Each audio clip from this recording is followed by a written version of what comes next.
बिस्मिल्लाहिर्रहमानिर्रहीम। अस्सलाम वालेकुम। आज का हमारा लेक्चर जो प्रीवियस बुक्स हम डिस्कस कर चुके हैं उन 72 बुक्स का निचोड़ या सबसे अहम जो उनमें से लेसन्स हैं वो 14 हमने डिस्कस करने हैं। तो आइए देखते हैं वो कौन से 14 असबाक हैं, वो कौन से 14 इम्पॉर्टेंट लेसन्स हैं जो इन तमाम किताबों का खुलासा है। तो सबसे पहला जो सबक है, जो सबसे पहला लेसन है वो ये है, it is easier to change your environment than your circumstances. कि आप अपने हालात तो चेंज नहीं कर सकते। बेशुमार लोग अपने हालात के बारे में रोना रोते रहते हैं और हालात को ही डिस्कस करते रहते हैं। तो बजाय इसके अपनी एनवायरनमेंट को चेंज करें।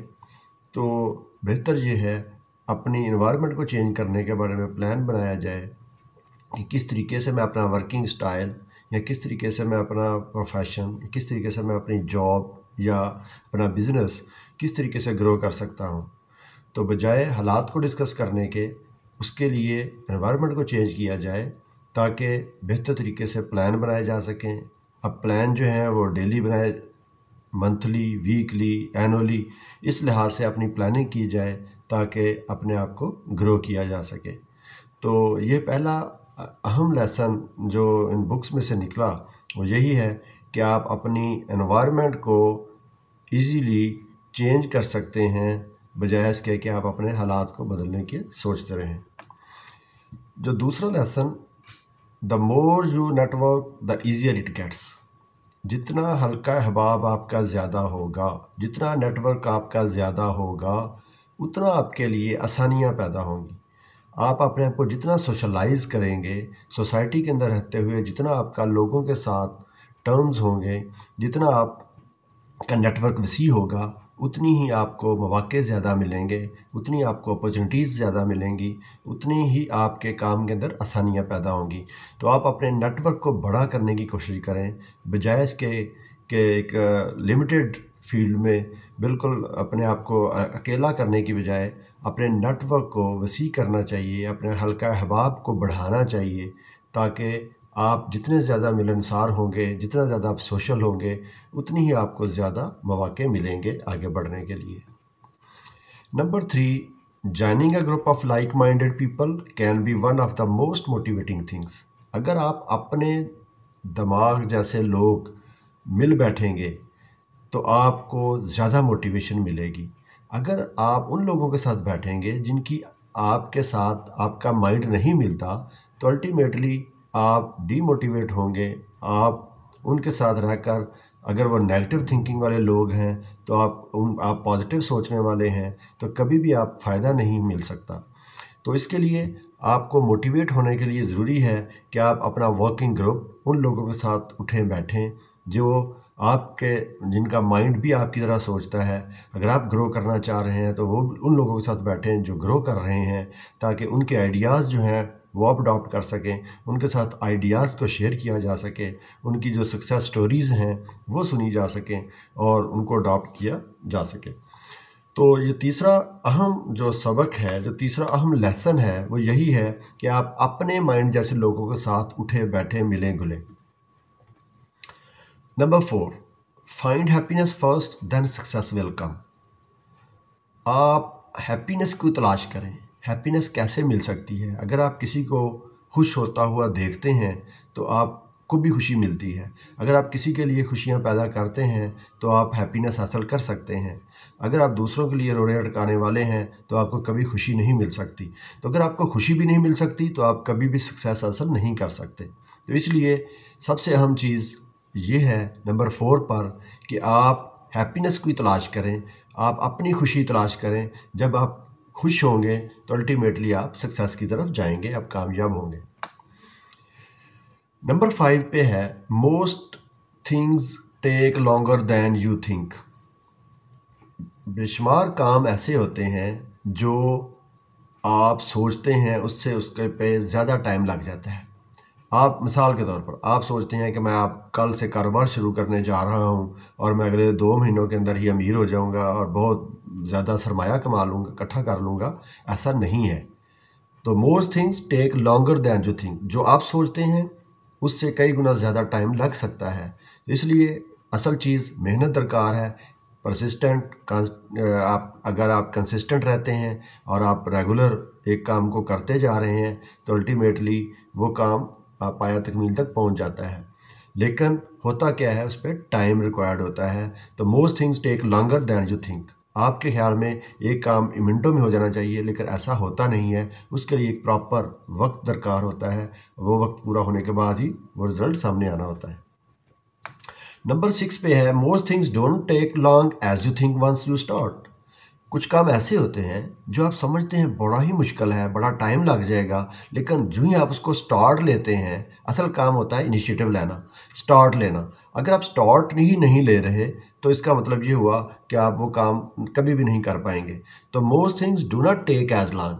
बेशुमार काम ऐसे भी होते हैं जिस पे कोई टाइम इतना नहीं लगता, सिर्फ आपका इनिशिएटिव लेना, आपका स्टार्ट लेना ज़रूरी होता है। जब आप उस काम को स्टार्ट कर लेते हैं और वो फ़ौरन हो जाता है। Number 7, small changes add up to big changes. Compound effect. छोटी छोटी जो चेंजेस होती हैं वो एक बहुत बड़ा पेशखेमा साबित होती हैं। छोटी छोटी नेकियां जो हैं उसकी अगर कमेटी डाल जाए तो वो बहुत बड़ा नेकी का ढेर बन जाता है। इसी तरह छोटी छोटी जो आदत हैं, इंसान अगर डेली उनको चेंज करता रहता है, ऐसी आदत जो अच्छी नहीं होती, तो उनको आप अगर चेंज करना शुरू कर देते हैं तो 1 महीने और 3 महीने के बाद देखते हैं तो वो आदत जो है कितनी ज़्यादा आपके अंदर तब्दीली आ सकती है। तो small changes add up to the big changes. इसलिए हमें छोटी छोटी चीज़ों का ख्याल रखना चाहिए। छोटी छोटी चेंजेस जो होती हैं वो एक बहुत बड़ी तब्दीली लेकर आती हैं। Passions do not come to you, you chase them.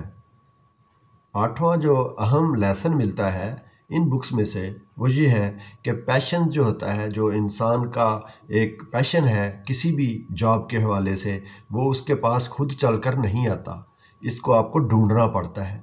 तो अगर आप कोई भी प्रोफेशन अडॉप्ट करने जा रहे हैं, कोई भी जॉब करने जा रहे हैं, कोई आप बिज़नेस स्टार्ट करने जा रहे हैं, तो इसके अंदर देखें कि आपका पैशन किस चीज़ में है। तो आप उस पैशन को ढूंढें, देन अल्टीमेटली आप जो है उसमें सक्सेसफुल हो जाएंगे, आप ग्रो करेंगे, आप अपने गोल्स भी अचीव कर लेंगे। लेकिन पैशन आपके पीछे नहीं आता, बल्कि आपको पैशन खुद ढूंढना पड़ता है। Number 9, competition can be good. बाज़ कहते हैं एक इंसान एक शॉप खोली हुई होती है उस किसी एरिया में, तो वहाँ पे अगर एक और दुकानदार एक नई दुकान वहाँ पे बनाता है तो इंसान के जहन में यही आता है कि पता नहीं अब जो कस्टमर्स मेरे पास आ रहे थे अब उनमें से आधे इसके पास चले जाएंगे। तो this is a bad thing. बल्कि कंपटीशन जो है वो हमेशा अच्छी चीज़ होती है, क्योंकि अगर 2 दुकानदार होंगे, 2 शॉप्स होंगी, तो अल्टीमेटली कस्टमर्स वहाँ पे ज़्यादा आएंगे। तो कंपटीशन जो है वो होना चाहिए, और कंपटीशन हमेशा ही अच्छी चीज़ होती है। उसको पॉजिटिव सेंस में लेना चाहिए, ना कि नेगेटिव सेंस में यूज़ किया जाए। Number 10, more money means more expenses. जितने ज़्यादा पैसा होगा उतने ज़्यादा अखराजात भी बढ़ेंगे। सबसे अहम बात यही है कि अगर एक इंसान के पास बहुत ज़्यादा पैसा हो तो उसको टैक्स भी बहुत ज़्यादा देना पड़ेगा। तो मतलब यही हुआ कि अगर आपके पास ज़्यादा पैसा आ रहा है तो आपके अखराजात उसी तरह इंक्रीज़ करते जाते हैं। तो do not wish for money, wish for good things. तो हमें हर वक्त पैसे के लिए ही नहीं सोचना रहना चाहिए। हमारी ख्वाहिशात जो हैं वो सिर्फ पैसा ही नहीं होनी चाहिए, बल्कि अच्छे अमाल, अच्छे काम की ख्वाहिश करनी चाहिए। Number 11, exercise helps in all areas. Exercise की इम्पोर्टेंस कि अगर आप एक्सरसाइज करते हैं तो आपका ना सिर्फ जिस्म बल्कि आपका दिमाग जो है वो भी फिट रहता है। तो एक्सरसाइज जो है वो हमें तमाम के तमाम ना सिर्फ जिस्मानी बीमारियां बल्कि हमारी जो सेहत के लिहाज से, जो हमारे दिमागी लिहाज से, जो अखलाकी लिहाज से हमें उसमें भी ग्रो करती हैं। तो एक्सरसाइज जो है वो इसलिए हर शोबे के अंदर आपकी ज़िंदगी के अंदर अहम रोल रखती है और हमें ज़रूर तब्दीली लेकर आती है। नंबर 12 पे है having a purpose is important. अपनी लाइफ के अंदर कोई ना कोई मकसद होना चाहिए। जो पर्पज़ है, बगैर पर्पज़ के जो लाइफ है वो किसी काम की नहीं। तो अपनी ज़िंदगी को बामकसद बनाना चाहिए, अपनी ज़िंदगी का कोई ना कोई मकसद होना चाहिए। कहा है meaning of life is to find your meaning. ज़िंदगी का मतलब ही यही है कि आपने अपना मतलब ढूंढना है। तो इसका मतलब ये हुआ कि आपका पास कोई ना कोई पर्पज़ होना चाहिए, अपनी लाइफ को पर्पसफुल बनाना चाहिए। अगर आपकी लाइफ का कोई मकसद ही नहीं है तो आपकी ज़िंदगी की कोई अहमियत नहीं है। नंबर 13 है 80-20 प्रिंसिपल। 80-20 प्रिंसिपल ये बताती है ये बुक कि एक इंसान जो है डेली अगर 10 काम करता है तो 8 काम ऐसे होते हैं जो इतने इम्पोर्टेंट नहीं होते, बल्कि जो 2 काम हैं वो बहुत ज़्यादा इम्पोर्टेंट होते हैं। तो इसलिए आपको 80-20 प्रिंसिपल को इस्तेमाल करना चाहिए। उन 2 कामों पे ज़्यादा वर्थ है, इसलिए उन 2 कामों को पहले करना चाहिए। अपनी टाइम मैनेजमेंट के अंदर अपनी प्रायोरिटी सेट करते हुए 80-20 प्रिंसिपल जो है वो बड़ा अहम है कि इंसान हर वो काम ज़रूरी नहीं होता, हर वो काम इतना इम्पोर्टेंट नहीं होता। तो 80-20 प्रिंसिपल यही बताता है कि जनाब 80% काम जो हैं वो इतने इम्पोर्टेंट नहीं रखते, जबकि 20% जो होते हैं उनकी बड़ी इंपॉर्टेंस होती है। हमें उनको ध्यान देना चाहिए, जो कि वो सारे के सारे काम 80% जो पीछे रह रहे होते हैं उनको भी वो ओवरकम कर जाते हैं। एंड द लास्ट प्रिंसिपल, जो आखिरी सबक, जो आखिरी लेसन हमें मिलता है वो है fastest ways to learn to get a mentor. अगर आप तेज़ी से कुछ लर्न करना चाहते हैं, आगे बढ़ना चाहते हैं, सीखना चाहते हैं, तो आपको कोई ना कोई अपना मेंटोर ढूंढना चाहिए। आपका मेंटोर आपको हेल्प करेगा कि आपको क्या लर्न करना है, कब लर्न करना है और कैसे लर्न करना है। तो ये थे वो 14 असबाक जो कि डिफरेंट बुक्स का अहम उसमें से निकाले गए हैं कि आप इनको अपनी ज़िंदगी पे इम्प्लीमेंट कर कर ग्रो कर सकते हैं, एक सक्सेसफुल इंसान बन सकते हैं। आई होप कि आपको ये 14 लेसन जो हैं वो पसंद आएंगे। Thank you very much. अल्लाह हाफिज़।